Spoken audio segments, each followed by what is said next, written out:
Masih di Ayus Pagi pemirsa bersama saya Yasmin Antonian dan rekan saya Bremana Tenaya. Bagi Anda yang baru bergabung, kami sampaikan informasi utama Ayus Pagi hari ini. Di antaranya, Pesawat Sam Air ditemukan jatuh di hutan belantara Papua Pegunungan. Nasib penumpang dan awak belum diketahui.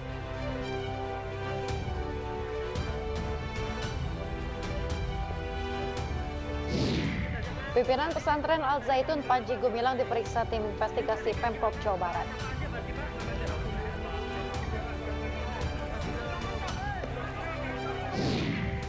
Jelang puncak ibadah haji operasional bus selawat yang mengangkut jemaah dihentikan sementara.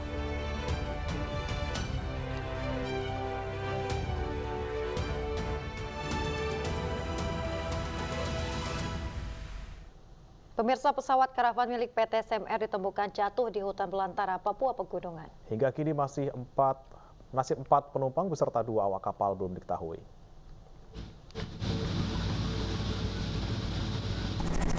Pesawat jenis Cessna 208 Caravan milik maskapai Semua Aviasi Air ditemukan hancur di tengah hutan belantara Kabupaten Yalimo, Papua Pegunungan. Kepulan asap hitam tebal membumbung dari titik lokasi jatuhnya pesawat. Pesawat dengan nomor penerbangan PKSMW rute Bandara Elilim Kepoik ditemukan jatuh setelah hilang kontak 7 menit setelah lepas landas pukul 10.53 waktu Indonesia Timur. Hingga kini nasib 4 orang penumpang beserta Kapten Pilot Hadi Permadi dan Kopilot Levi Murik belum diketahui. Ternyata tidak bisa melakukan evakuasi menggunakan helikopter yang tadi digunakan untuk pencarian. Oleh sebab itu, saat ini kami akan berencana untuk berkoordinasi dengan pihak Lanut Papare untuk melaksanakan evakuasi menggunakan pesawat. Evakuasi pesawat akan dilakukan pada Sabtu 24 Juni 2023. Tim Liputan iNews melaporkan. Setelah diperiksa selama 1 jam lebih oleh tim investigasi yang dibentuk Pemprov Jabar, pemimpin Ponpes Al Zaitun Panji Gumilang irit bicara mengenai pertemuan tersebut. Panji Gumilang keluar dari ruang rapat pada hari Jumat sore pukul 17.40 atau 100 menit setelah diperiksa oleh tim. Panji Gumilang juga terus berjalan keluar meski diberondong pertanyaan oleh awak media. Sementara tim investigasi Pemprov Jabar mengatakan jika rencana tim untuk mengklarifikasi sejumlah isu terkait kontroversi yang dibuat Panji Gumilang tidak membuahkan hasil. Pasalnya Panji Gumilang belum memberikan jawaban untuk meminta waktu menjawab beberapa pertanyaan. Beliau itu minta waktu kepada kami untuk mempersiapkan jawaban yang akan kami pertanyakan. Dan beliau minta apa yang akan diklarifikasi kepada beliau. Kami insya Allah nanti akan menentukan sikap ya. Akan membuat laporan dulu kepada Pak Gubernur atas apa yang telah. Sementara itu pemirsa, perwakilan MUI Pusat turut hadir dalam pertemuan antara tim investigasi dengan pimpinan Pondok Pesantren Al Zaitun Panji Gumilang. Namun Panji Gumilang justru menolak bertemu dengan perwakilan dari MUI Pusat tersebut. Pihak MUI Pusat menyesalkan atas sikap Panji Gumilang yang menolak bertemu dengan tim dari MUI Pusat.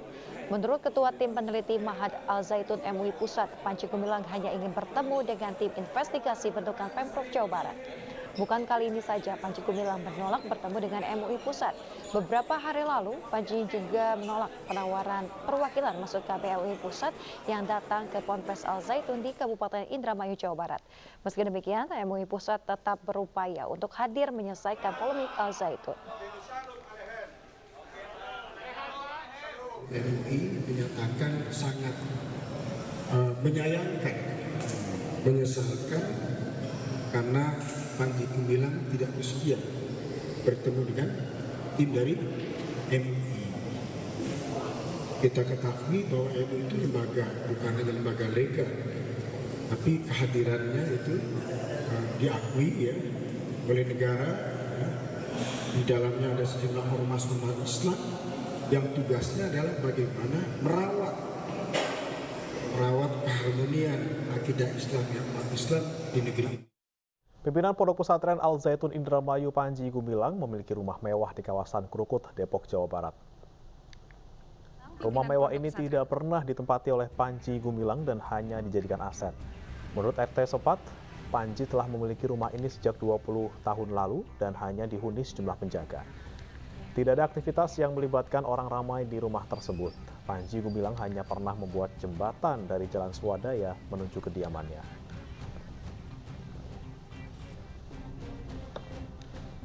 Dari sekitar 2002, pokoknya 2000-an, dan sebelum saya jadi RT. Saya pun nggak pernah ketemu, cuma penjaganya aja. Oh, Ibu nggak pernah ketemu sama sekali selama punya rumah? Ngasih bantuan nggak buat apa? Kalau dulu ya, kalau sekarang semenjak ini sih enggak. Paling dulu pernah ngasih kurban buat keluarga. Ke informasi lain pemirsa, sebuah home industri sabu di sebuah apartemen di Jakarta Barat berhasil dibongkar polisi. 2 orang tersangka asal Iran ditangkap di tempat.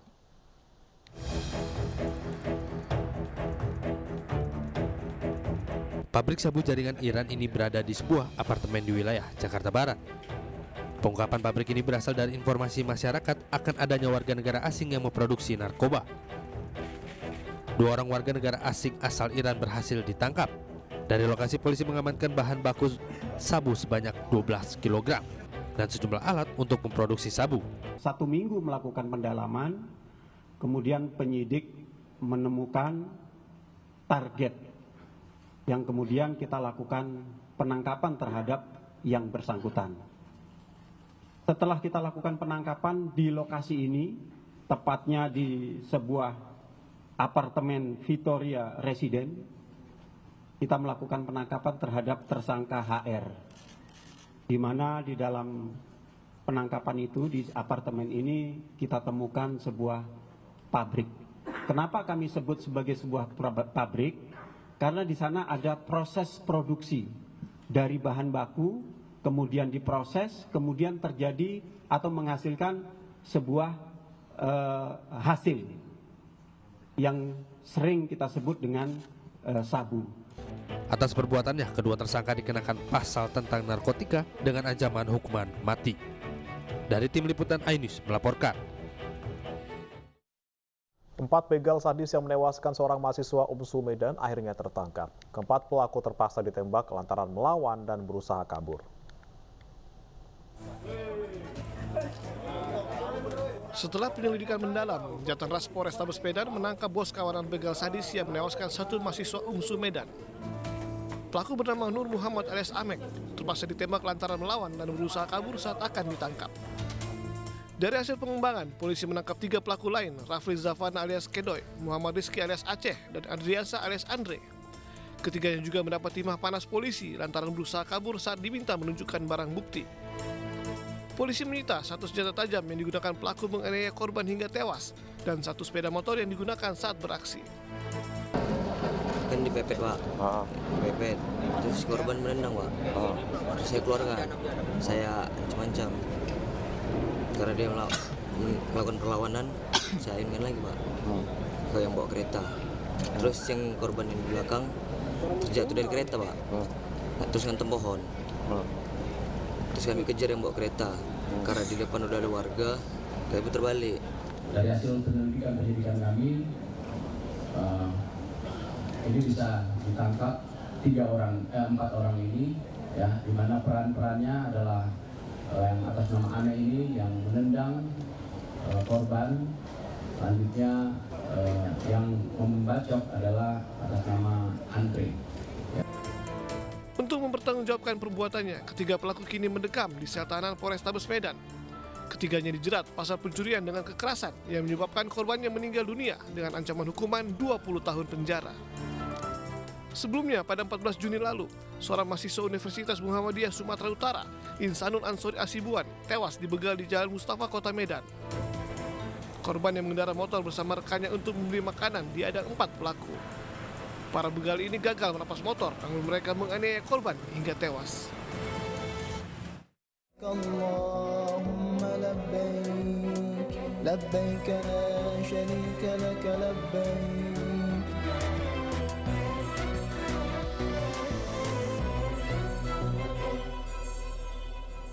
Pemirsa, sulitnya akses menuju Masjidil Haram di Kota Mekah, Arab Saudi pada hari Jumat terakhir jelang puncak haji 1444 Hijriah. Jemaah calon haji Indonesia memilih sholat Jumat di lobi hotel tempat mereka tinggal.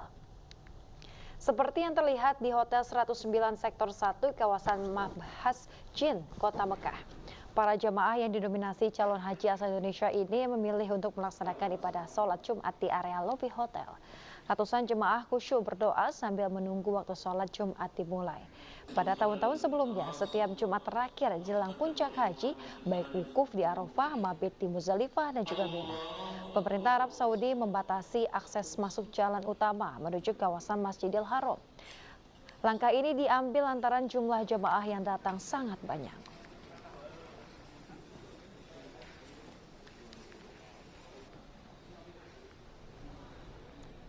Pemirsa, 4 hari jelang puncak haji, jemaah Indonesia diimbau untuk menjaga kesehatannya karena cuaca panas di Arab Saudi. Dan berikut liputan dari Dedi Prasetya Sitem yang ada dari Mina jelang puncak haji. Ya pemirsa, pemerintah Arab Saudi telah menetapkan puncak haji tahun ini yaitu pada tanggal 27 Juni 2023. Wukuf akan dilaksanakan di Arafah pada tanggal 9 Zulhijjah. Sementara saat ini saya sedang berada di Mina, yaitu di mana tempat nantinya jemaah haji akan berkumpul untuk menjalani rangkaian ibadah haji. Cuaca di sini cukup panas atau termasuk panas karena seperti Anda lihat saya memakai penutup kepala karena suhu di sini sekitar 43 derajat Celcius. Cukup berbeda jauh dengan di Jakarta yang sekitar 30 derajat Celcius. Bisa Anda lihat di sana, itu adalah tenda-tenda yang didirikan sebanyak 100.000 tenda berpendingin udara yang telah didirikan oleh pemerintah Arab Saudi. Oleh karena itu, Mina ini juga disebut dengan kota tenda. Area ini seluas 20 km persegi. Nantinya jemaah Indonesia juga akan berada di tenda-tenda yang telah ditetapkan. Namun tendanya itu cukup nyaman karena berpendingin udara, ada kasur dan juga ada karpet. Jadi untuk membuat jemaah haji tetap nyaman selama berada di tenda. Sementara di sisi kanan saya, ini adalah lokasi nantinya jemaah akan melempar jumroh. Bisa Anda lihat di sana, saat ini belum ada aktivitas sama sekali, karena memang rangkaian ibadah haji belum dimulai.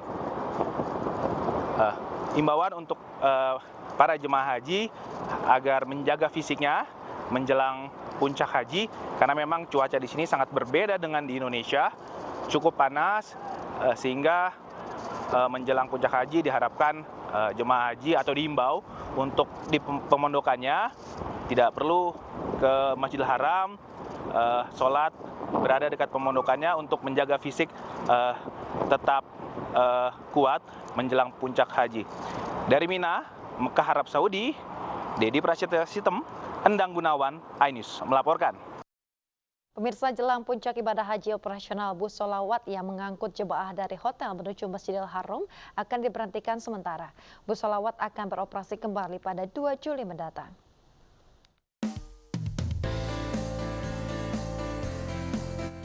Jelang puncak haji operasional bus sholawat akan berhenti sementara. Pada hari ini bus sholawat beroperasi setengah hari.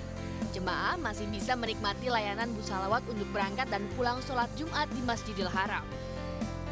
Bus sholawat kemudian akan berhenti total mulai tanggal 6 hingga 13 Zulhijjah atau pada 24 Juni hingga 1 Juli mendatang. Sesuai rencana untuk layanan transportasi sholawat itu mulai tanggal 6 Zulhijjah sudah kita hentikan sementara. Namun pada masa puncak di tanggal 5 Zulhijjah berkenan dengan closing date penerbangan tanggal 5 Zulhijjah tersebut kebetulan hari Jumat, maka layanan bus sholawat itu kita berikan untuk jamaah yang akan melaksanakan sholat Jumat masih kita layani. Bus sholawat adalah bus yang beroperasi selama 24 jam mengantar jemaah dari hotel ke Masjidil Haram. Mulai 6 Zulhijjah, armada bus sholawat akan disiapkan untuk layanan transportasi ke Arafah, Muzdalifah, dan Mina. Bus sholawat akan kembali beroperasi selepas puncak haji pada 14 Zulhijjah sampai 6 Muharram atau tanggal 2 hingga 22 Juli mendatang. Dari Mekah, Arab Saudi, Dewi Murtiningrum, iNews melaporkan. Kementerian Tenaga Kerja kembali melakukan pemberangkatan pekerja migran Indonesia ke Arab Saudi. Total 100 pekerja migran diberangkatkan melalui sistem penempatan satu kanal.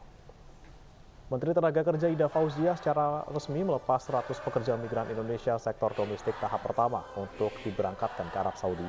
Para pekerja yang diberangkatkan dipastikan telah memiliki keterampilan yang tersertifikasi oleh perusahaan penempatan pekerja migran Indonesia.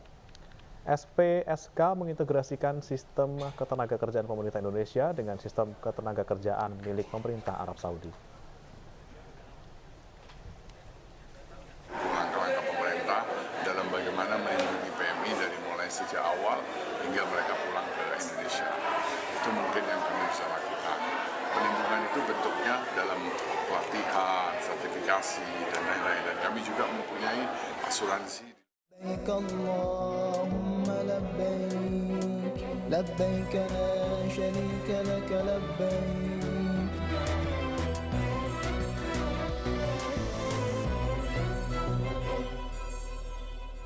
Pemirsa, Hari Raya Idul Adha yang tinggal menghitung hari membuat sejumlah pedagang hewan kurban berlomba-lomba menawarkan hewan unggulannya. Ya, salah satu lapak kurban di Ciputat, Tangerang Selatan, Banten, ini para pembeli dapat menyaksikan penimbangan hewan kurban secara langsung.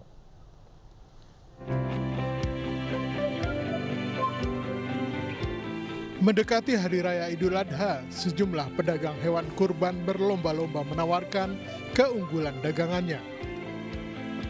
Salah satu lapak kurban di Ciputat, Tangerang Selatan, Banten, pembeli dapat menyaksikan penimbangan hewan kurban secara langsung.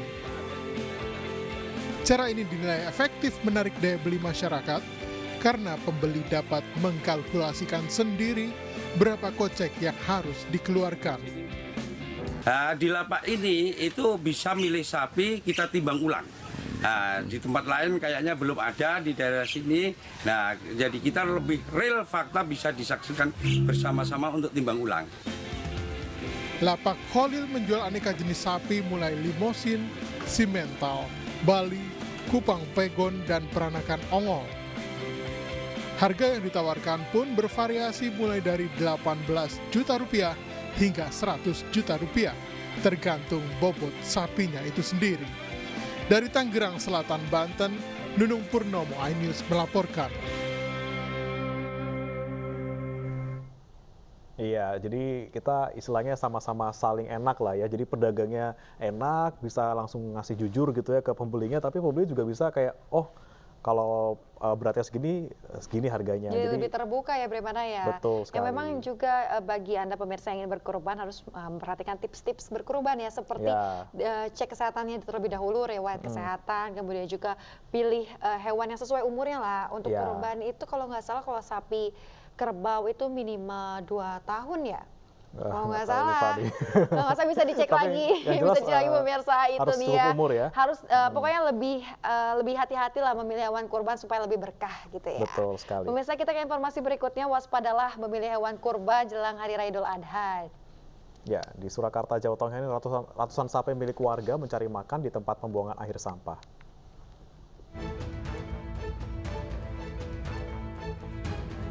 Inilah pemandangan sehari-hari di tempat pembuangan air sampah Putri Jempol, Surakarta, Jawa Tengah.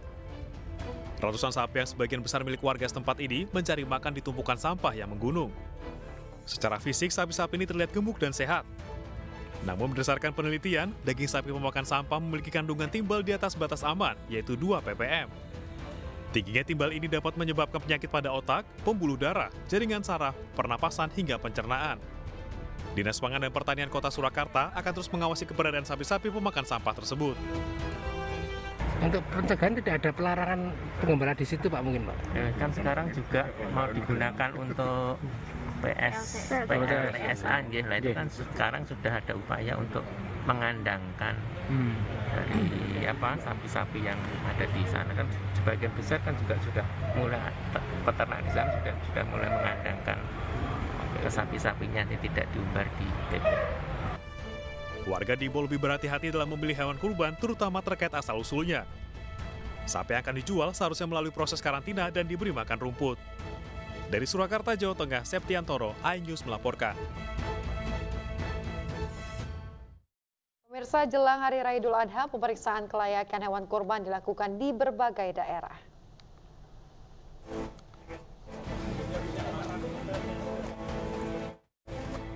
Pemerintah kota dan suku dinas KPKP Jakarta Selatan melakukan pemeriksaan kelayakan hewan kurban di sekitaran wilayah Jakarta Selatan. Pihak Sudin KPKP telah memeriksa 17 ribuan hewan kurban, di mana 10 ekor ditemukan dalam kondisi sakit. Jadi yang diperiksa itu sudah 174 titik.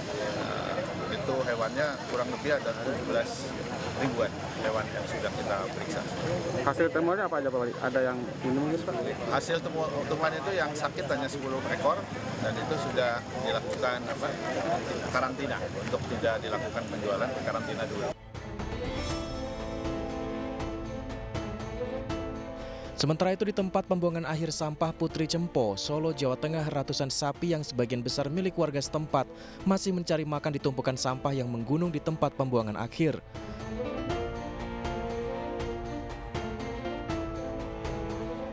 Secara fisik, sapi pemakan sampah tersebut terlihat gemuk dan menyenangkan.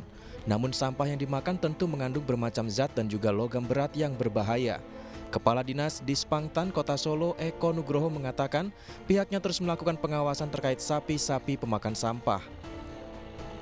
Sebenarnya sih karena adanya residu itu, residunya timbal itu yang memungkinkan ada, walaupun tidak secara langsung dimakan langsung ini enggak, cuma kan secara kumulatif kan nantinya bisa menimbulkan yang tidak kita inginkan. Pemerintah menghimbau kepada warga agar berhati-hati. Sapi yang akan dijual harus dikarantina dan diberi makan rumput sebelum dipotong. Dari Jakarta dan Solo, Jawa Tengah, Kiki dan Septiantoro, iNews melaporkan. Pemirsa, kereta api cepat Jakarta-Bandung terus menjalani serangkaian uji coba sebelum mulai beroperasi pada Agustus mendatang. Dengan kecepatan menembus 385 km per jam, uji coba berjalan dengan baik, minim getaran dan kedap suara.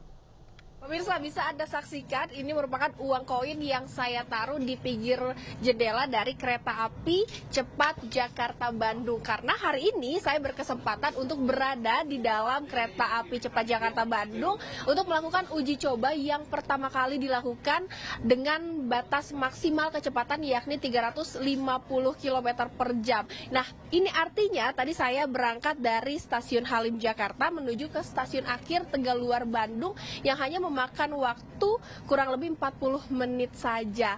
Nah, dengan dibuktikannya dengan uang koin yang ditaruh di pinggir jendela bahwa tidak ada getaran atau bisa dikatakan ini sangat minim getaran, padahal batas maksimal operasionalnya ini mencapai 350 km per jam. Tapi untuk kereta api yang saya naiki ini merupakan jenis kereta inspeksi yang mana ini memang dilakukan atau digunakan oleh KCIC untuk melakukan pengecekan. Nah, pengecekan adalah jalur komunikasi, jalur listrik, dan juga jalur sinyal serta jalur titik-titik dari kereta api cepat Jakarta-Bandung. Nah, untuk kereta api cepat Jakarta-Bandung dan untuk penumpangnya ini terdiri dari 3 kelas, yang mana ini ada first class yang menampung sebanyak 18 penumpang, lalu ada bisnis ekonomi yang menampung sebanyak 28 penumpang, dan ada premium ekonomi yang menampung sebanyak 555 penumpang. Ini artinya dari satu rangkaian kereta api cepat Jakarta-Bandung yang terdiri dari 8 gerbong, ini bisa menampung sebanyak 601 penumpang yang ditargetkan akan beroperasional pada pertengahan Agustus tahun ini sebagai kado HUT Kemerdekaan Republik Indonesia yang ke-78.